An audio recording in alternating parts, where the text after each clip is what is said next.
Today, we're diving into the most absurd dishes ever served on MasterChef, and this contestant will absolutely blow your mind. So, what happened is, in Season 10, Episode 8's Team Challenge, Michael and Nick took the reins as the captains of the blue and red team, respectively. And each of the home cooks had one mission. We'll have to learn how to make a gourmet. They had to master a gourmet 3-course meal at Joe's restaurant in Los Angeles. Sounds easy, right?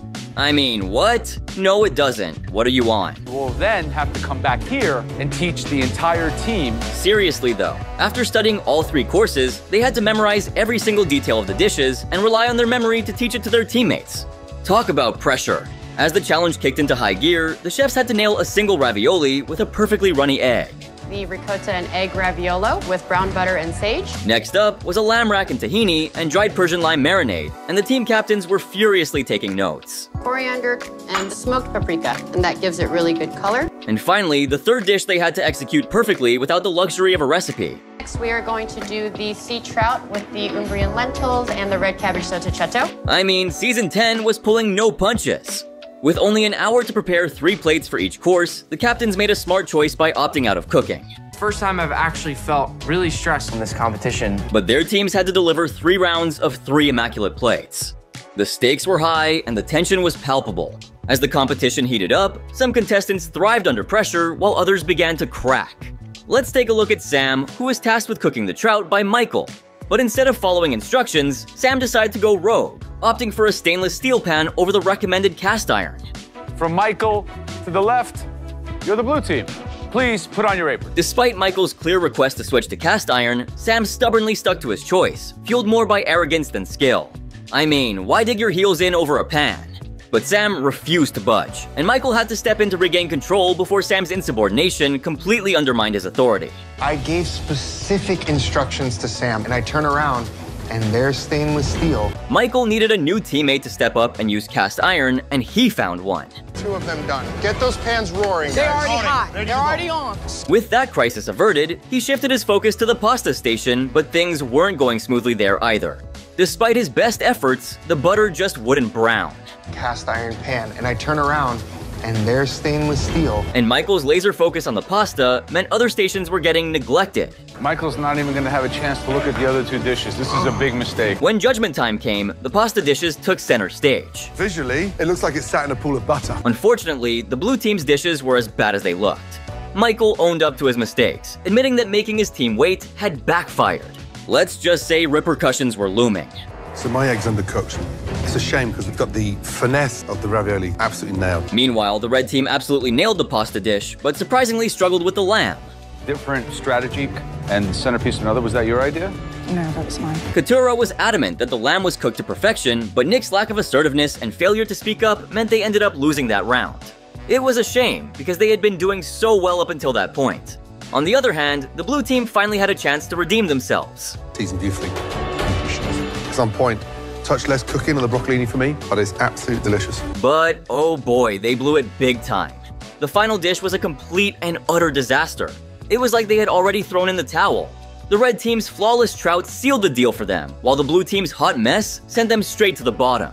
The lentils are cooked poorly. It's like a lentil soup that you would sell for $2 in a cafeteria. It was a dramatic turnaround, and the red team emerged victorious in the end. They had pulled off an incredible comeback, and the blue team was left to pick up the pieces and figure out what went wrong. But this next contestant's dish left the judges horrified. Whitney's journey on the show started like everyone else's, with a nerve-wracking audition in front of the intimidating judges. The lentils are cooked poorly. It's like a lentil soup that you would sell for $2 in a cafeteria. But she nailed it and earned her spot in the competition. As the challenges got tougher, Whitney faced her biggest test yet, the Mystery Box Challenge. You have chocolate, bananas, strawberries, blueberry. She had to create a show-stopping dessert using only the ingredients in the box. Not easy, right? And guess what? Courtney ended up winning that challenge. Great job. Well done. But of course, there had to be the worst dish, and unfortunately, Whitney's creation didn't impress the judges. To tell us who you'd like to save from elimination. So first pick. She got eliminated in the pressure round despite pouring her heart and soul into her cooking. It just wasn't her day to shine, sadly. Whitney went all out with a Caribbean meatloaf that sounded more like a science experiment than a meal. A bizarre concoction of overcooked meat, soggy breadcrumbs, and a weird sweet and sour sauce that seemed to clash on the tongue. There's some lemongrass, soy, some garlic and ginger, and also I have sweet potato mash. Despite her confidence, the judges were horrified, pointing out the dish's flaws and shortcomings. Has the mushrooms going through it and these other things, but it doesn't really taste like anything, and I'm getting the sweet potato. Chef Ramsay had to deliver the tough truth. Whitney's meatloaf was a culinary catastrophe, a flavorless monstrosity that lacked the basics of cooking technique. It's way overcooked. It's bland. You know, you brought it up. And then he dropped the bombshell. Taken a TV dinner and turned it into a TV disaster. Whitney was eliminated from MasterChef for good. As she left, she faced the harsh reality with a heavy heart, her dreams shattered. Bench and leave the kitchen. Good night. But then came a dish so disgusting, the judges regretted even tasting it. I'm talking about that infamous elimination in Season 8, Episode 16. And guess who found himself in the hot seat?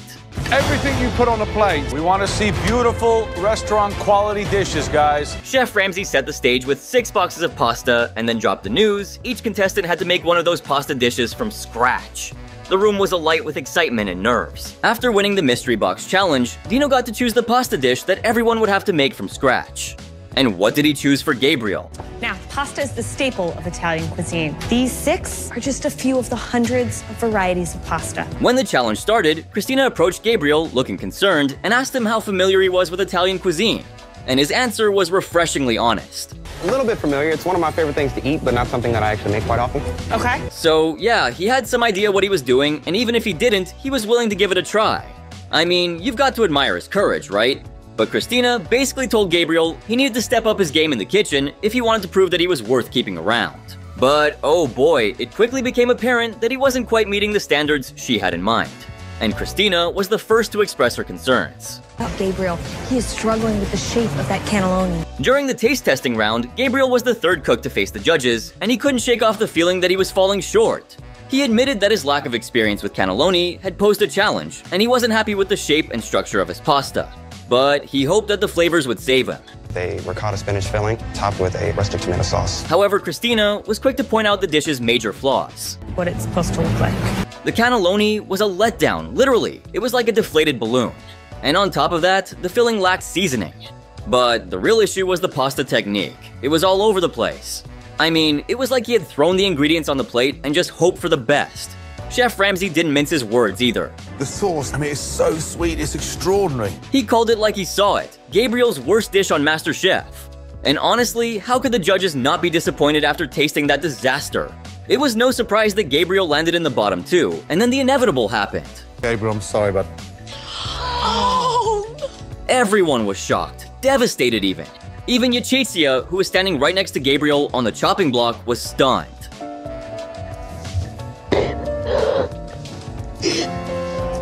But then, Chef Ramsay made an unexpected move by offering Gabriel a chance to train with him, to develop his skills, and Gabriel was overwhelmed with emotion.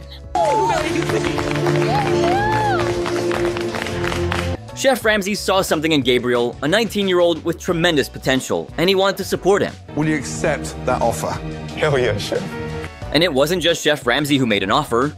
And come to New Orleans. All right! Because I'm prepared to offer you a job. Aaron presented Gabriel with an opportunity that went beyond the kitchen, and Gabriel was struggling to find the words to express his feelings. All I've wanted to do is learn and cook under tutelage from 2 people that I've admired since I was like 7, so I can't. He was emotional, tears in his eyes, as he thought about the journey that had brought him to this moment. I can't be happier. With a shaky hand, he reached for his apron, a symbol of all the hard work he'd put in, and Chef Ramsay offered words of encouragement and a reassuring smile. To me, that's the world. That's the jackpot. The trophy's shiny, but this is amazing. But what happened in this next episode will make you question everything you know about the basics of cooking duck. So, Sean and Katie were really thinking big. We would really like scallops to be featured. Okay. For our very first date, Sean made me scallops. They decided to go all out and request scallops for the appetizer and duck breast for the main course. I mean, those proteins are super tricky to cook, even for experienced chefs. The timing had to be perfect, since both could go from amazing to awful in seconds. And the team leaders who got selected were... Come on up here. You'll be the red team captain. Oh, Julie! Oh, that was unexpected. And Julie became the captain for blue team. Now, these team leaders had to strategize and motivate their teams, all while keeping their cool under pressure. And once they stepped into that cooking tent, it was game on. The planning commenced, and things got real strategic real quick. Lentils, like something on like a really nice vinaigrette. And I was just going a complete other direction. Julia faced a bit of resistance to her menu ideas initially, but like a true captain, she held her ground and rallied her team's support. I'm a little worried. I got this team that I didn't even pick. They're really, really young. And eventually, they all got on board with her vision. It was intense. Chef Ramsay went to check in on the red team's progress, but little did he know, he was about to stumble upon a cooking disaster of epic proportions. I mean, these contestants were supposed to be pros, but it turned out they'd made a rookie mistake of monumental proportions. They'd seasoned the scallops long before cooking them, which is basically a cardinal sin in the cooking world. I mean, come on. Everyone knows that salt pulls moisture out of ingredients, making them dry and getting rid of their natural flavors. Chef Ramsay's fury knew no bounds when he realized what they'd done. Never season them until you cook them, because when you hit the pan, there's gonna be watery. Come on, guys. He was livid, and his face turned beet red with rage. I mean, you could practically see the steam coming out of his ears. It was like, how could you be so reckless with the seasoning, you absolute donkeys? At this point, I was on the edge of my seat, wondering if the red team would be able to recover from this seasoning setback, or if they'd serve up a dish that was, well, a total ducking disaster. But for now, I was in for a wait that would try my patience like never before. Get a cloth and dry them. Get rid of the seasoning quickly. It was one of those moments that would make even Chef Ramsay question his life choices. And what happened next was truly jaw-dropping. I mean, it was a real what the heck moment. You need to get on the same page. Is that clear? Yes, Chef. But don't say I didn't warn you, it's not for the faint of heart. Meanwhile, the blue team seemed determined to test Chef Ramsay's patience from the get-go. And yeah, their menu raised some serious eyebrows. Yeah, have you ever seen an orange-zested mash in any restaurant anywhere in the world? I mean, Chef Ramsay didn't mince words, calling their idea downright foolish. He demanded better, sending the blue team into a frenzy of menu soul-searching. They had to reshuffle their entire meal plan in a race against the clock. Just when you thought the blue team had finally gotten their act together, they went and stirred up another culinary storm. Sat down, and the puree's raw. Already, blue team, we're all over the place. And if that wasn't enough, Uni showed up with a plate of garlic mashed potatoes that were not only time-consuming, but also, dare I say, a bit uninspired. I mean, Shanika tried to step in and offer some guidance, but Uni was determined to stick to his garlic-laden vision, no matter what. Flowers everywhere, so an environment reminiscent of an outdoor wedding. In his mind, those mashed potatoes were the epitome of wedding feast perfection. I mean, I think they'd be more likely to put the bride and groom off kissing each other, but hey, to each their own. Anyway, Chef Ramsay had had enough of their antics and stepped in once again, giving the blue team a good scolding. We're gonna elect 2 home cooks that have been flying under the radar. He let them have it, and I can't say I blamed him. What's more, when Chef Ramsay saw sense in Shanika's words, he urged the team to follow her lead. And yeah, Uni finally came around, but not without a struggle. He was at a crossroads, and Chef Ramsay had a tough decision to make. You are not going to captain this team any longer. If not, I'm going to run it. In a shocking twist, Chef Ramsay demoted Uni and stripped him of his leadership role.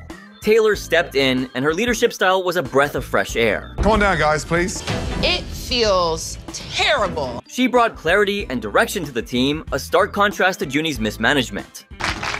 They can't buckle under pressure. I don't want no freaking crying. In the end, under Taylor's guidance, the blue team managed to turn things around and ended on a high note. But alas, victory slipped through their fingers, leaving everyone with a mix of emotions, redemption, and the bitter taste of a culinary near miss. But you know what happened when Dan and Cutter were paired up, right? It was a total disaster. So, in episode 7 of season 5, the contestants were divided into teams, and everyone was eager to come out on top. But then, Courtney, who had won the previous challenge, got to choose the pairs, and she decided to throw Dan and Cutter together to create a show-stopping surf and turf dish. Step up and run this team. If not, I'm gonna run it. It was like she wanted to see them squirm. And boy, did they struggle. The tension between them was palpable, and their dish was a reflection of their lack of cohesion. It was a total mess, and they ended up getting totally roasted by the judges. I mean, who pairs up 2 people who have completely different cooking styles and expects them to create something magical? It was a recipe for disaster, and it was clear that Courtney was trying to sabotage them. But hey, that's all part of the game, right? Cutter had a strong intuition about combining 2 lean proteins. Two separate, you see what I'm saying? If you're doing vegetables and fish, I'm doing protein and meat. We're not marrying the dishes together. He warned Dan that it could be a disaster, but Dan was too busy surfing his own wave of confidence to listen. We have to marry it together. I think we're overthinking that. No, I don't. I think that's what he said. That's exactly what he said. He ignored Cutter's warnings and dove headfirst into the challenge, without a care in the world. But as the clock started ticking, the pantry became a war zone. Proteins that do not pair together and 7 items out of the pantry. Dan and Cutter were scrambling, grabbing ingredients left and right, and it became clear that their lack of planning had put them at a huge disadvantage. Their surf and turf dream was slipping away with each passing second, and when the buzzer finally sounded, their workstation was a hot mess.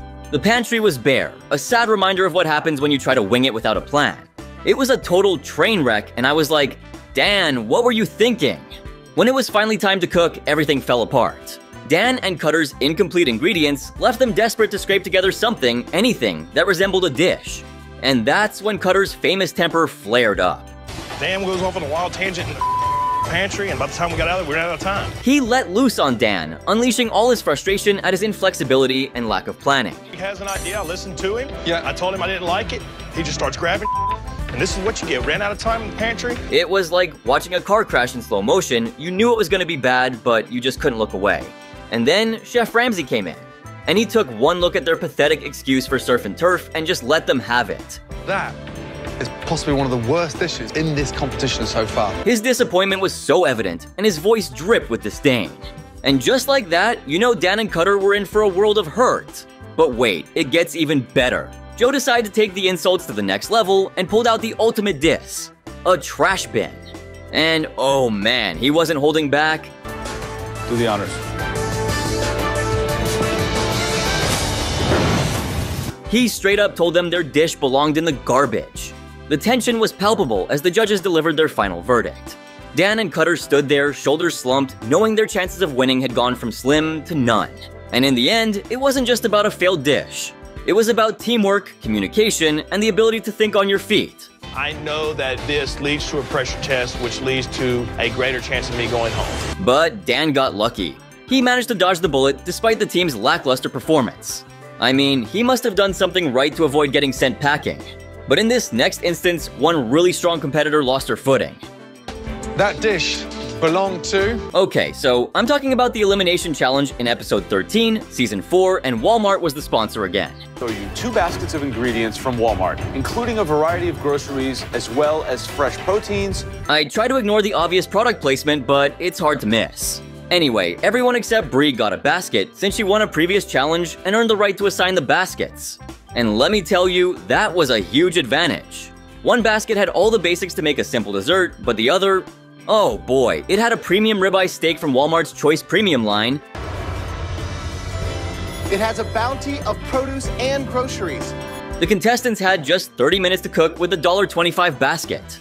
And if Bree played her cards right, she could put someone in danger. Isn't great with desserts. This could be a way to get them in serious trouble. But just as Bree was formulating her plan, Graham had to remind everyone of something.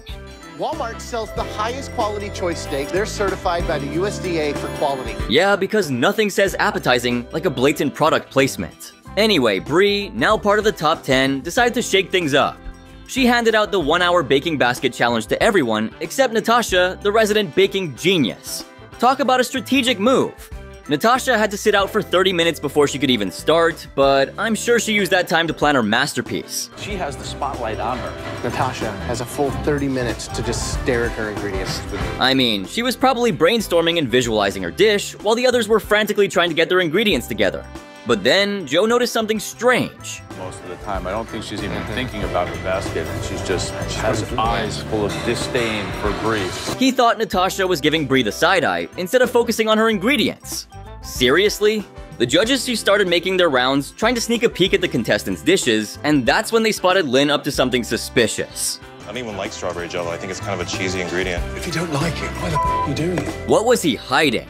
But when Chef Ramsay asked Lynn about his game plan, Lynn's response was questionable. Good banana pastry cream instead. Serve with what? That's gonna go on top of the pavlova. I mean, did Lynn even know what he was talking about?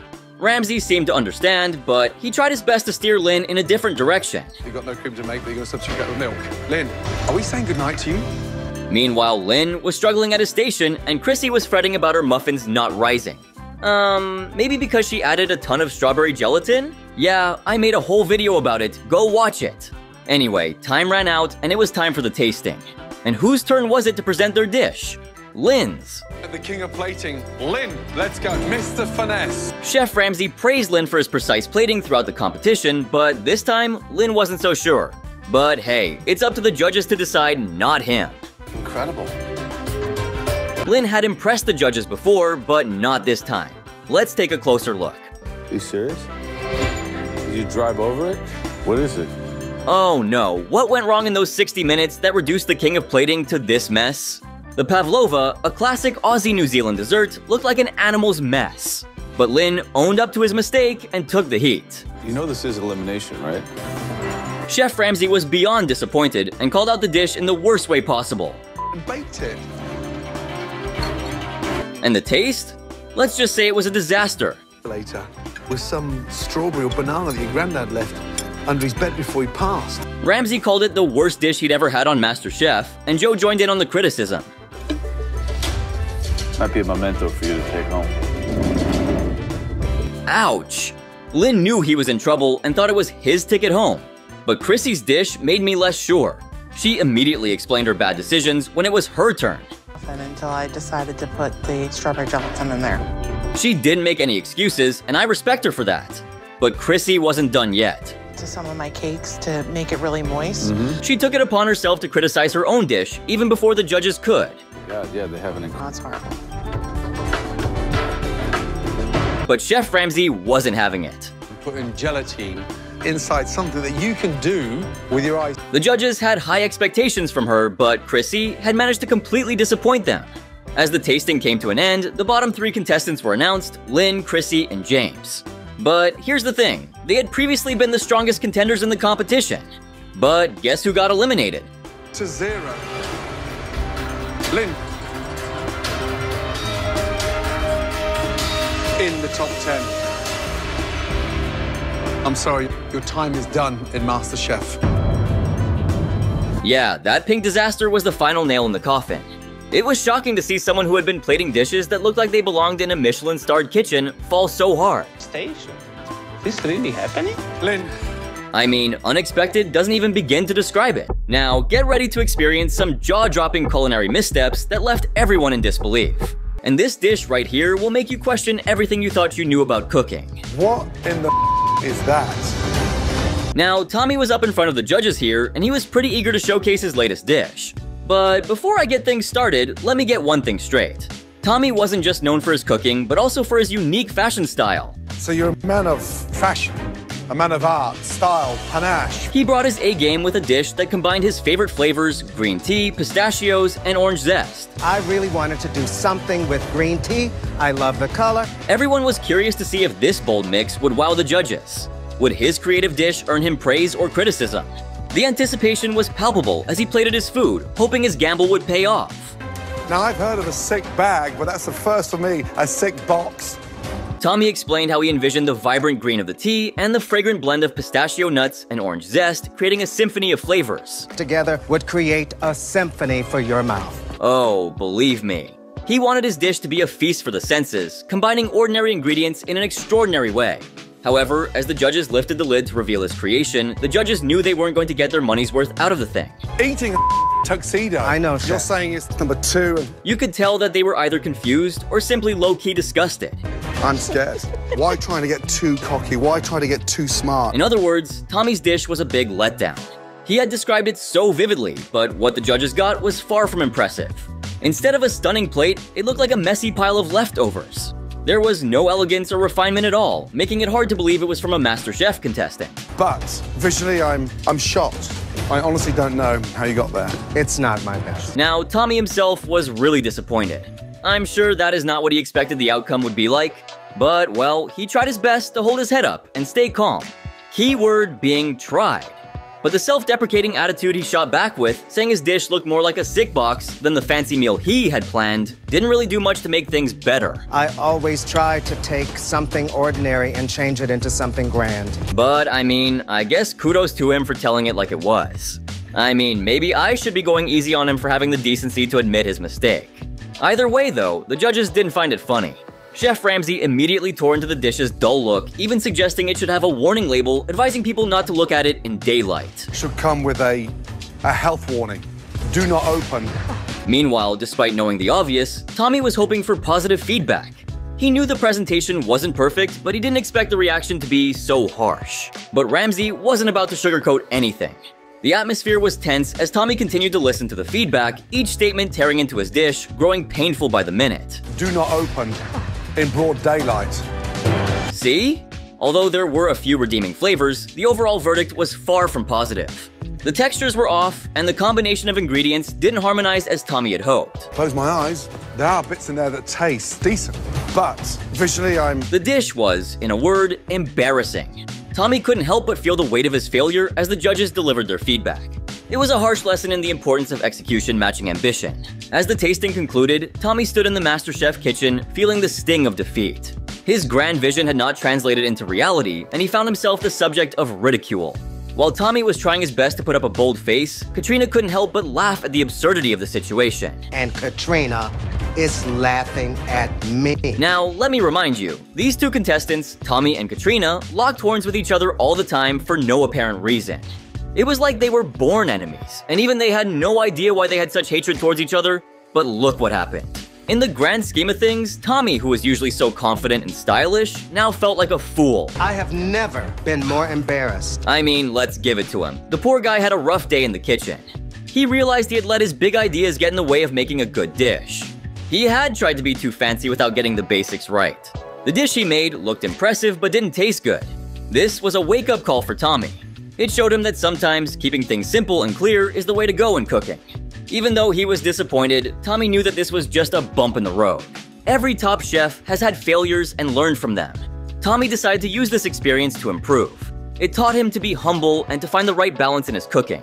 He was determined to make his next dish both innovative and well-made. And here I am in the MasterChef kitchen, looking like a straight-up fool. As the day ended, Tommy left the kitchen with a mixture of embarrassment and resolve to redeem himself in the following challenge. But I gotta tell you, I've never seen him come under pressure quite like the kind he experienced here before. But speaking of pressure, here's another contestant whose creativity suffered at the hands of the intense pressure of the kitchen. Hi, Chef. Describe your sausage, please. I'm talking about Diamond. Unfortunately for her though, her dish was far from a diamond in the rough. It was just rough. Now, she had decided to prepare a chicken and Asiago cheese sausage. And here I am in the MasterChef kitchen, looking like a straight-up... To complement the sausage, she crafted a quick bruschetta topping made with fresh tomatoes, garlic, basil, salt, and pepper. To add a final touch, she garnished the dish with a Parmesan crisp and some fried basil. And I garnished it with a little bit of Parmesan crisp and fried basil. As Diamond described her dish, she explained that she had chosen to use chicken thighs and included the chicken skin for extra flavor. What's the fat in there? Now, let's get down to analyzing the dish and see where it stands. If you ask me, the visual presentation was quite appealing, with bright colors that caught the eye. However, there were some doubts about the Parmesan crisp. I mean, of course, it looked good, but there were questions about whether it would enhance the dish overall. Actually, it looks quite bright. Not too sure about the Parmesan crisp, but I like the visual impact. But wait, because the direction of this judgment was about to take a turn for the worse. That doesn't look like it's cooked. Turns out, the judges were primarily concerned with the taste and texture of the sausage itself. They knew that the true test of a sausage lay in what was inside. It's actually worse. Yeah, that's crazy. So that thing's barely running around the garden. And like I said, what was inside was about as far from good as possible. Like, even a novice in the kitchen can tell you that she was living on borrowed time from the moment that sausage hit the plate. The actual sausage is raw. And well, what do you know? The judges made that abundantly clear to her. It's actually worse. Yeah, that's crazy. So that thing's barely running around the garden. Diamond felt her heart sink. She had worked so hard, but it seemed like all her efforts were about to go down the drain because of this one mistake. I'm sorry about that. Back at her station, Diamond was devastated. She was well aware of the gravity of her error. Serving raw chicken was not just a minor slip-up, it was one of the single most grave mistakes that she could have made here, and it wasn't the kind of thing that could be overlooked. And honestly, the reality of the situation hit her hard. She realized that this could very well be the end of her journey in the competition. There was no room for such a mistake in this cutthroat environment, and yet here she was with a severely undercooked sausage in hand. Worst possible thing that could have happened. Diamond took the time to reflect on her experience. She had aimed to create something unique and flavorful, but the execution had fallen short. She had chosen to take a risk with the chicken thigh and skin, hoping it would pay off in taste. However, the undercooking issue overshadowed any positive aspects of her dish. I can't eat that. In the competition, every second counts, and Diamond had learned this lesson the hard way. She thought about what had gone wrong. Perhaps she had been too ambitious with her concept, or maybe the pressure had gotten to her. Whatever the reason, she was now facing the harsh reality of her mistake. Oh, sausage, like, that's it. That's the end. There's no ifs, ands, or buts. I'm going home. As she stood at her station, Diamond felt a mix of emotions. There was disappointment, frustration, and a sense of finality. She had let herself down, and she knew that this mistake could cost her the competition. Damn. It's raw. Despite her disappointment, Diamond knew that this experience would be a valuable lesson. But this next dish, it was even worse. Lindsay was excited to present her dish to the judges. She had worked hard on it and felt confident about her creation. The judges are gonna love it. Right, Lindsay. Yes. When she described her dish, she was beaming with enthusiasm. She had carefully crafted a lamb and beef Salisbury steak with a porcini mushroom crust. I have a lamb and beef Salisbury steak with a porcini mushroom crust. It's got some roasted mushrooms on top. To make it even more presentable, she also added some roasted mushrooms on top and a fresh salad on the side with blanched green beans. Top and fresh salad on the side with the blanched green beans. Well, to me, it sounds like a delight. But as the judges examined the dish closely, the flaws started to surface. But hey, it looks like someone had nailed the presentation. I mean, the Salisbury steak looked well formed, and the porcini mushroom crust gave it an interesting appearance. Green beans. What's more, the roasted mushrooms on top added a nice touch, and the fresh salad with blanched green beans provided a colorful contrast to the meat. But when Chef Ramsay took a bite, he immediately made a face. And I shouldn't have to tell you what kind of face it was, but that wasn't even the worst part. Wait till you hear what he had to say next. That meat is disgusting. Now, the meat being dry and unappetizing was actually the least of her problems. The porcini mushroom crust, which Lindsay had hoped would add a rich, earthy flavor, had turned out to be chewy and unappealing. I mean, she had the perfect presentation, and yet the texture was a major letdown. But that was just the beginning. Chef Ramsay also noted that the mushrooms on top were problematic in and of themselves. Stuck in the oven. There's no color on those things. Liz, when the best thing of your dish... Even down to its most basic elements, the overall dish failed to impress. But Lindsay wasn't the only one who messed up. I mean, look no further than Ashley. When it was Ashley's time to present the dish, she was beaming with excitement. In her mind, she had nailed it. But as the judges discussed their take on the dish, Ashley's excitement began to fade. Wondering why? Well, check this out. Dysfunctional 45 minutes in the history of this competition. She could see their expressions and knew they weren't pleased with her dish. It was a team effort though. She had put so much effort into creating something unique, but it hadn't turned out the way she had planned. It went wrong quickly.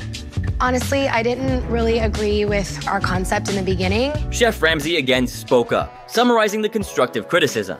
And while he talked about the dish as a whole, he made it a point to express his disappointment too. Taylor, who was watching from the sidelines, had plenty of things to say too. I asked if are you gonna nail this cornbread? And I trusted Ashley in nailing a carrot puree, and she said yes, and we had nothing. Obviously, it was far from the kind of teamwork that makes the dream work. That much is certain. But, I mean, it wouldn't be a tag team episode without the partners blaming each other for the disastrous meal they served. No, we both said a carrot puree, and I said, can you nail that? And you said yes. And I said, leave some whole. Taylor blaming Ashley and vice versa. I mean, there was no end to it. Raw. That was Taylor's idea. She wanted a carrot puree at the bottom of the plate. Believe me, the scene was just as chaotic as the dish, and Chef Ramsay had a hilarious comment on that. Watching both of you work is like chewing gum with a mouthful of nuts. Yeah, right. But how did it taste, though? It's dry, it's crumbly, and out of all those carrots... Seriously, guys, can it get any worse?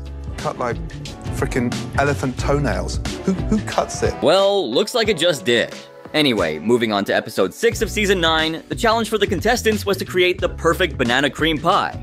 Now, banana cream pie isn't just any dessert, it's a magnificent creation combining a flaky pie crust, luscious custard, caramelized bananas, and a layer of perfectly whipped cream.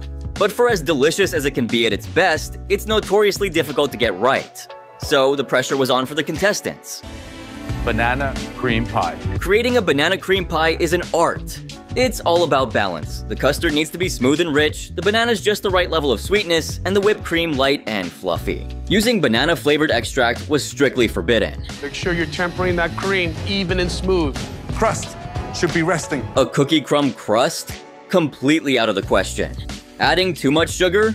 May as well go to the grocery store and throw one of their crappy cakes on your plate instead. The key to a perfect banana cream pie lies in the pastry cream, a delicate concoction of egg yolks, cornstarch or flour, and sugar, cooked slowly over low heat until thickened, then enriched with vanilla and butter. Unfortunately for one contestant named Farron, things didn't go quite as planned. Somehow, he missed the memo on the critical elements of this pie. Major loss for you. Think about height. If you don't have the height, it looks like soup in a bowl. As the judges, renowned chefs with decades of experience, examined his creation, the flaws were painfully obvious. His pie turned out flat, with a whipped cream topping so soft that one might need a straw to eat it. It was a disappointing showing in a high-stakes challenge. Have you made the cream firm enough? I think the cream might be a little soft, Chef. Then there was Derek. Of all the things, he found himself in a heated exchange with Chef Ramsay. Derek's pie lacked the essential vanilla bean, and it was overwhelmingly sweet. But guess what made matters worse? Why not? First time making just a mouthful of sugar. Whipped cream. Well, it looked like Derek had never whipped cream in his life. It's the first time you've whipped cream. You're entering the biggest cooking competition in the world. The whipped cream on his pie was far from the ideal light and airy texture. Astonishingly, he hadn't practiced making the pie before the competition, a glaring oversight for such a crucial challenge. Why did you come here? I wanted to learn and become a better chef. Realizing his errors, Derek knew his fate was sealed. With as much composure as he could muster, he accepted the inevitable outcome. Unfortunately, I let Chef Ramsay down. I feel like I failed him. He untied his apron and handed it back, knowing that his journey in the competition had come to an end. You came in 1,000 miles an hour. Unfortunately, young man. Despite the disappointment, Derek took it in stride. He might not have wowed the judges with his banana cream pie, but he held his head high, acknowledging that he had given it his best shot. You just run out of steam. Continue cooking, and good luck. Thank you. Meanwhile, the other contestants breathed a sigh of relief, knowing they had survived another round. The banana cream pie challenge had proven to be a true test of their culinary skills. Please, all of you, take off your aprons and head to the balcony. Well done. The pressure cooker environment of the competition had pushed them to their limits, but those who managed to create a delicious pie moved one step closer to culinary glory. Gordon has 5 aprons. Aronto has 8 aprons. And Team Joe. The episode highlighted the difficulty and precision required in baking. It wasn't just about following a recipe, it was about understanding the science behind the ingredients and the techniques. Each element, from the flaky crust to the silky custard and the airy whipped cream, needed to be executed perfectly. I mean, I'm sure this episode might have served as both entertainment and a lesson in baking for the viewers, including myself. Guys, however tough that was, stay focused, stay sharp, this competition. The sight of caramelized bananas being layered into a crust, custard being carefully stirred to the right consistency, and cream being whipped to just the right texture was as educational as it was mouth-watering. And this was the kind of challenge that requires not just skill, but also patience, precision, and a deep understanding of how flavors and textures come together. For the contestants, it was a humbling experience. For Derek, it was the end of his journey on the show, but for others, it was a chance to prove their mettle and continue on their path to becoming a master chef. You see, if there's one thing to know while in a competition, it's to be prepared and expect the unexpected. You might think you're all set, but surprises can throw you off course. However, 3 contestants on episode 4 of MasterChef Season 3 didn't take the safe route. And what happened as a result of it? They found themselves caught off guard by a shocking twist. So this episode started like any other. The contestants were all nervous, but excited. Little did they know, the judges had a surprise in store for them. Like, what is that? I have no idea what to do with it. The challenge was to create a dish featuring duck, a protein that can be tricky to cook just right. Too little time, and it's raw. Too much time, and it's overcooked. The contestants got to work, each one determined to impress the judges with their unique take on this classic ingredient. Kale, rhubarb, dark rum. Ryan decided to get creative. He wanted to balance the richness of the duck with a touch of sweetness. His plan was to serve caramelized bananas alongside the duck, hoping the judges would appreciate his bold move. However, things didn't go as planned for him. Ryan got so caught up in perfecting the bananas that he lost track of time and overcooked the duck. And I mean, if you want to know how to make the judges regret cutting into your dish, serving up overcooked duck is probably one of the easiest ways to do that. Dry. Yeah, you may have some crisp on the skin, but bananas? I mean, it's like, is this a joke? But the worst part? Well, you have to see this yourselves. Bananas. That's what's happened. You've gone bananas. Samantha had a completely different problem. Samantha aimed for a more traditional approach, but she also misjudged the cooking time. Hour of dryness. This is not what we're looking for. In a desperate attempt to save the dish, she built a tall, intricate tower of dry bread, hoping it would distract from the main protein. Somehow. Unfortunately, the judges weren't 5 years old, and so they obviously weren't fooled. So many levels, it's kind of hard to explain. Scott had an entirely different dilemma. He took the judge's advice to heart, perhaps a bit too much. The whole duck breast equates to 3 miniature slices of duck. The judges had mentioned that a baked item should only be used for dessert. Scott wanting to play it safe, so what did he do? The rest of it. I honestly got scared. Instead, he focused on creating a beautiful dessert-like presentation, but in doing so, he missed the mark of the challenge. The dish was meant to showcase duck, and his decision left the judges baffled. It would impress us that you could put a slice of duck breast in a profiterole? A little over-creative. Over-creative. The tension in the room was palpable. The contestants stood nervously by their stations, waiting for the verdict. The judges tasted each dish in turn, their faces revealing little of what they were thinking. Finally, it was time for Chef Ramsay to make the announcement. The contestants held their breath, eyes glued to Chef Ramsay as he prepared to speak. If you want to make your guess on who's gonna leave, go ahead and do it now. I'll give you a sec to think it over. I sad to leave the MasterChef kitchen this early. I didn't think my dish was the star of the challenge. It was honestly kinda sad, but hey, that's what you get for a present raw, undercooked dish. That's just a big no-no. With a heavy heart, Samantha took off her apron as she accepted her fate and the end of her time in the MasterChef kitchen. It's a learning process. It is giving me more zeal for my passion. But oh man, this dude went a little too far. You get protein and then I get this and no, it's If I have to pick just one chef to rep this list, then it's gotta be this one right here. Meet David, a self-proclaimed culinary genius. Coming from the realm of high-end dining, pretty much every dish of his was a work of art. All right. I knew that why you wouldn't give it to Brandy. I know David gets easily frustrated. Now, for all of his skills, which he actually did have, mind you, there was a catch. His fiery and explosive temperament. That's why I gave David the toughest basket. You don't make a lot of sense, brother. And he wasn't above throwing a bunch of full-blown tantrums whenever the mood struck him either. I'm just saying you don't make sense. It's a competition. Yeah, you heard that right. Tantrums from a grown man. And, well, it's worse than your imagination's probably making up. Idiot. There was this time when, during a challenge, each chef was given an ingredient chosen by a family member. Is to throw David off his game, get him so flustered that he cannot come back from it. But for David, you know our man here had a burning, single-minded desire to completely trash the challenge.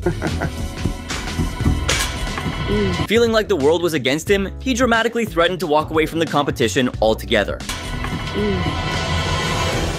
In front of his family, no less. I mean, what was he up to here? You get protein and then I get this and no, it's Brandy, Tenoria, Katie, and Dan, and pretty much all of them, struggled to tolerate David's hostile vibes pretty much all the time. You okay? Not at all. Come on. It's like, oh, smoked trout and some Asian stuff. Even his former ally Sean found himself on his bad side when things inevitably went downhill between the two. It's a joke. Wow. David ended up earning a title he probably didn't want, the most infamous finalist in the show's history. His unpleasant personality and habit of giving up early didn't earn him any fans. In fact, it cost him whatever respect he had left in the eyes of his fellow cooks. You're gonna get mad like that? That's all right. But, well, as they say, the drama, the show must go on. Up next, what this next contestant served will totally make your stomach jittery. Whoa, look at that spread of ingredients, will ya? What the? And peanut butter. My eyes. What possibly can they cook up with pork loin and peanut butter? That's a combination I'd like to try.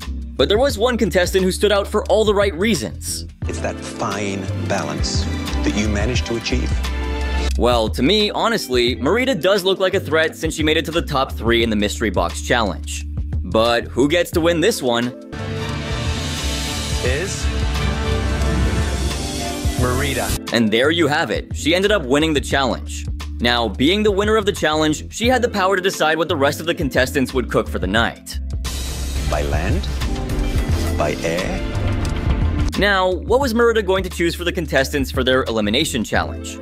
I'm really hoping it isn't a duck because, well, there isn't much you can do with it. Or maybe it's just me. But let's see what she went with anyway. Smelts. Well, turns out it was a lot worse than I thought it to be. But at the same time, there were lots of ideas cooking up inside Danny's head. Smelts. Think, man. Portuguese, fish, so.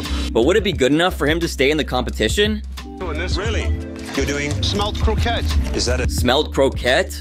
Never heard of that one before, but Chef Michael wasn't very pleased by listening to Danny and his take on cod croquette. Neither did the rest of the contestants for that matter, especially when he made his next move. Oh my god. Put his fish into a blender. Smashed up fish? I already don't like where this is going. No way that's gonna be edible.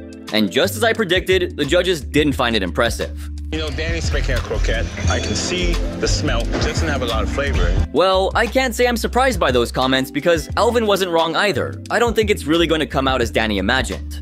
I mean, the dude really thought he had it in his pocket with the challenge since he was the only one who was calm and composed while all the others were panicking. Crap.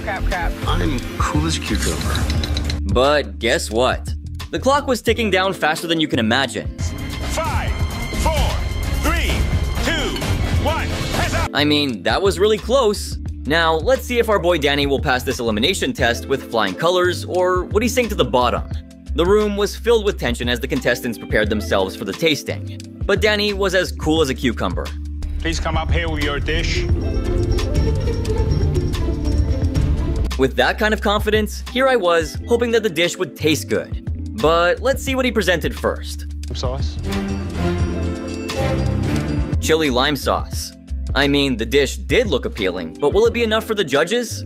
Chef Claudio didn't even take a bite, and he already wasn't happy about it. And then pureed them. Why? Why would you puree a beautiful fish like that? Danny really thought he killed it at this challenge, but with that comment, his place in the competition wasn't looking very good. Pretty bad. I guess it must have been really bad, but from the looks of it, Danny seemed to disagree with the judges. But that is when things got really intense. You're very cool. Always. I see. Even before tasting, Alvin wasn't quite sure about Danny, and in no way was this dish going to help him. A sign of somebody who has some great technique. Danny's dish was definitely not up to the mark. Alvin wasn't the one to be soft about it in any way. And you give me this? I did not expect that at all. The dish must have tasted really bad if it had to be thrown away. As for Danny, he knew he messed up. I'm pretty much screwed. Yeah, he should have never taken that risk. Danny eventually landed in the bottom 3, but Ben had cooked up something worse, and just for that, Danny was saved from elimination. Please take off your apron. You're leaving the MasterChef kitchen. Hopefully he learned a thing or two from this episode and would never puree a fish ever in his life again. Now, let's head to another mystery box challenge of season 7, and this time, the guest star is Claudia from season 6. So the challenge was all about her favorite ingredients.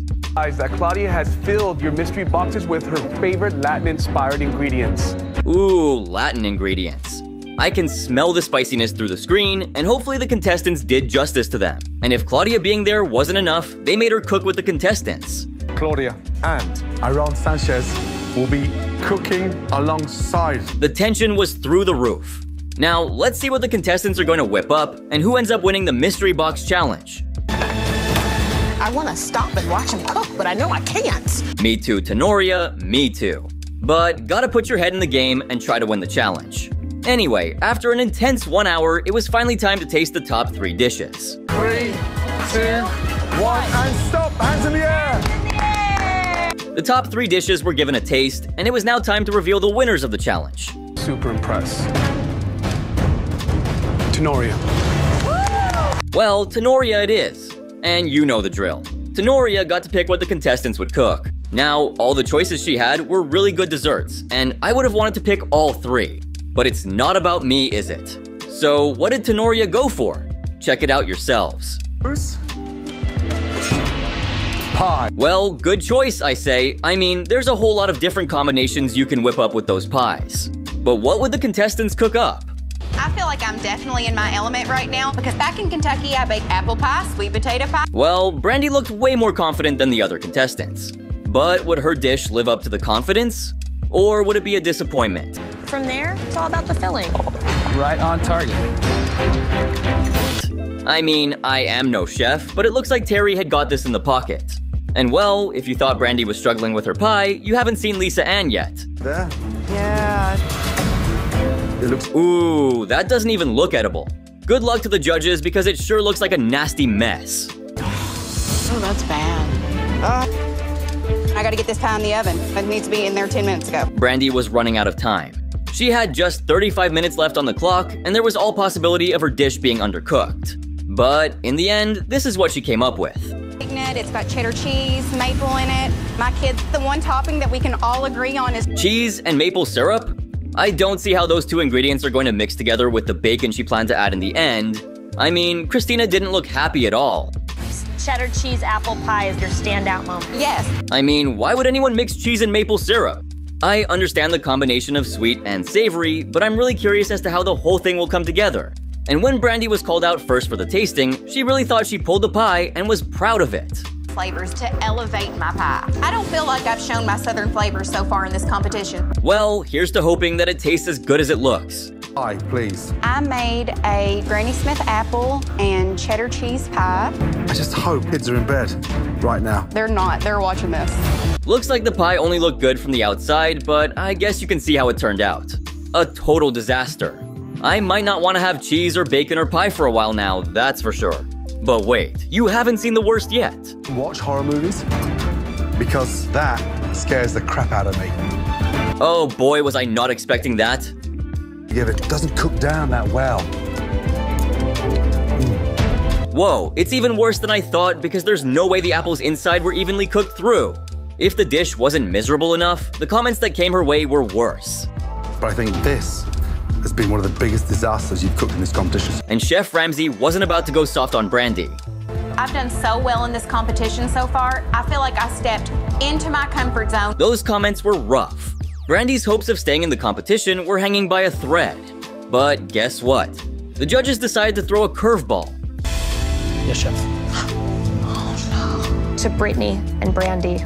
Double elimination?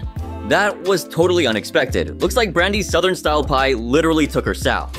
Up next, moving on to another mystery box challenge from Season 6, when contestants had to whip up something good using rice. Not only does your rice dish have to taste incredible, it needs to look amazing. Seems pretty easy, right? From how I see it, the contestants were really struggling to make a perfect dish in just under 60 minutes.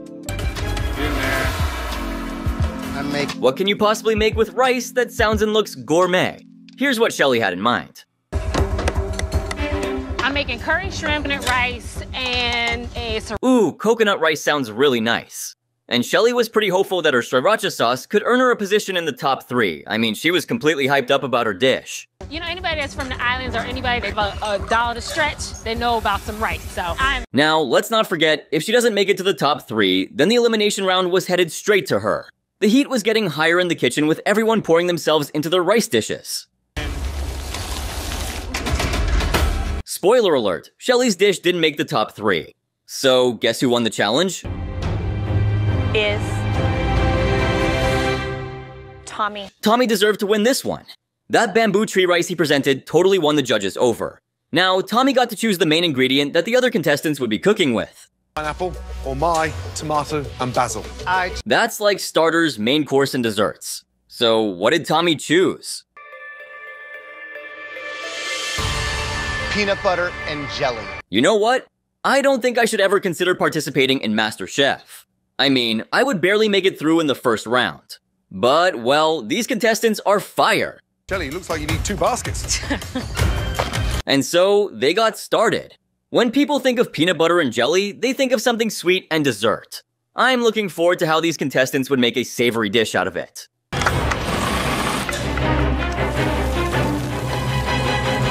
It hasn't even been 2 minutes into the timer, and Shelly already looked confused. And you'll never guess why. Why are you shaking your head? I didn't get peanut butter and jelly. Off to a rough start, huh? Or no start at all. She was so focused on getting the other ingredients that she forgot about the main star. Wow, what is she going to do now? She had one option left, to ask people around for peanut butter. While most refused to help her out, there was one who did.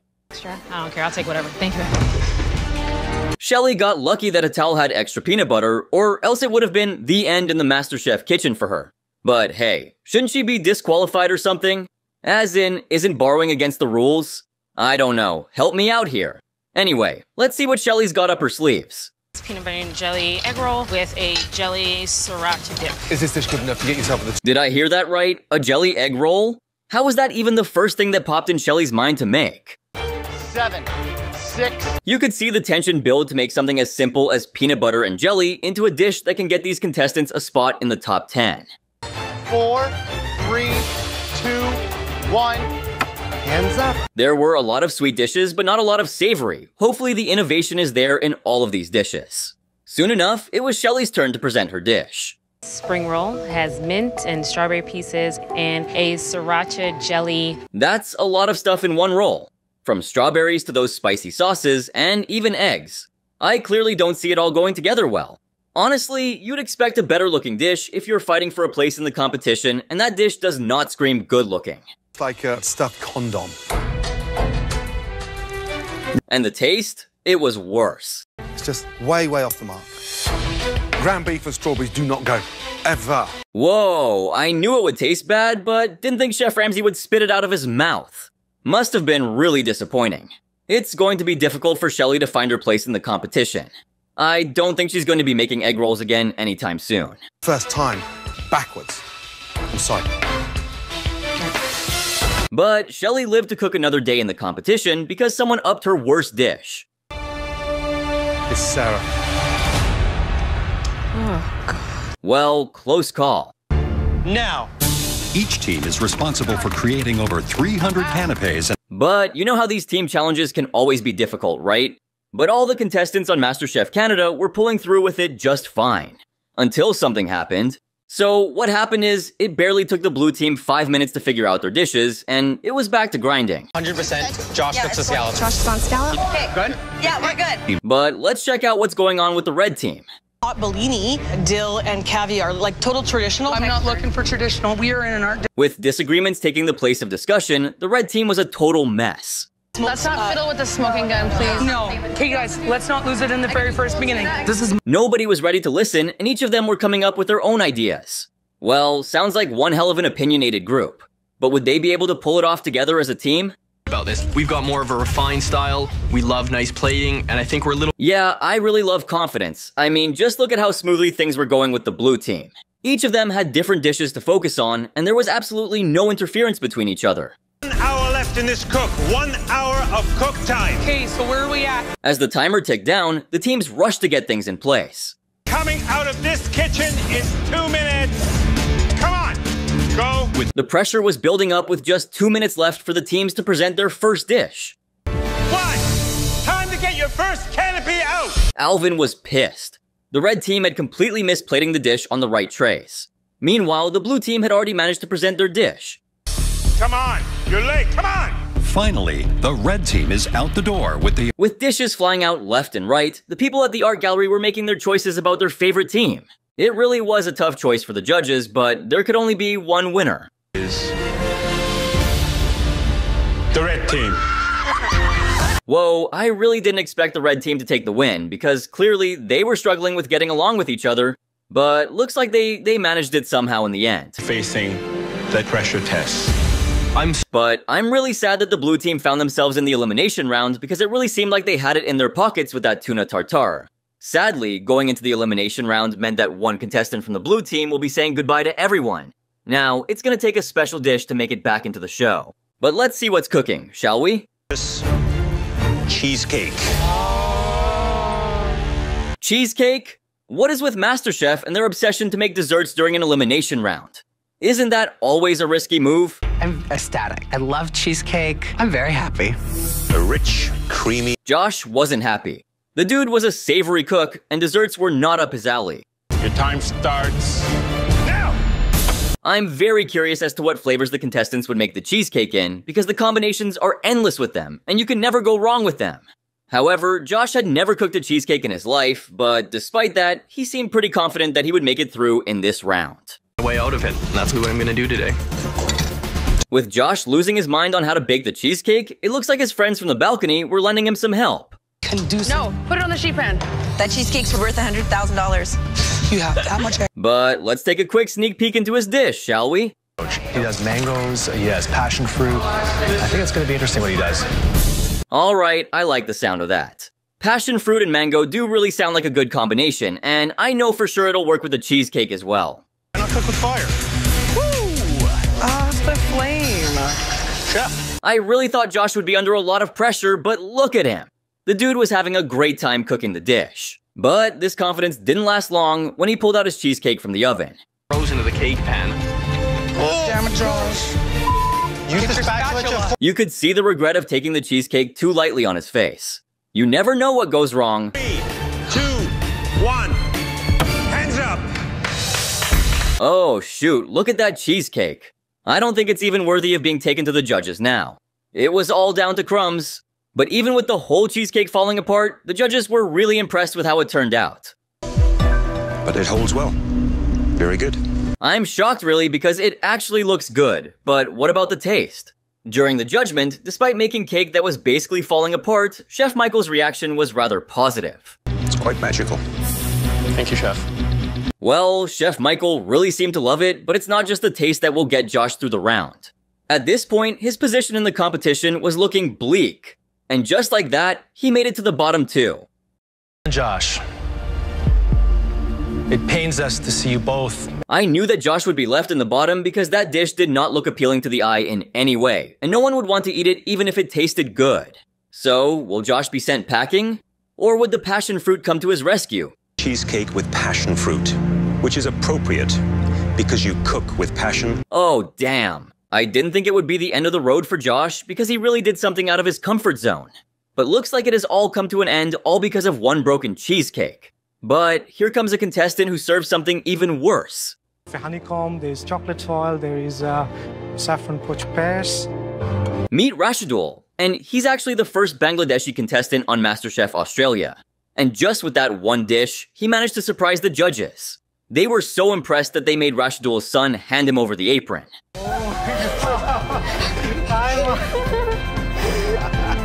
Must have been a proud moment for Rashidul, but things went south for him on the first mystery box challenge.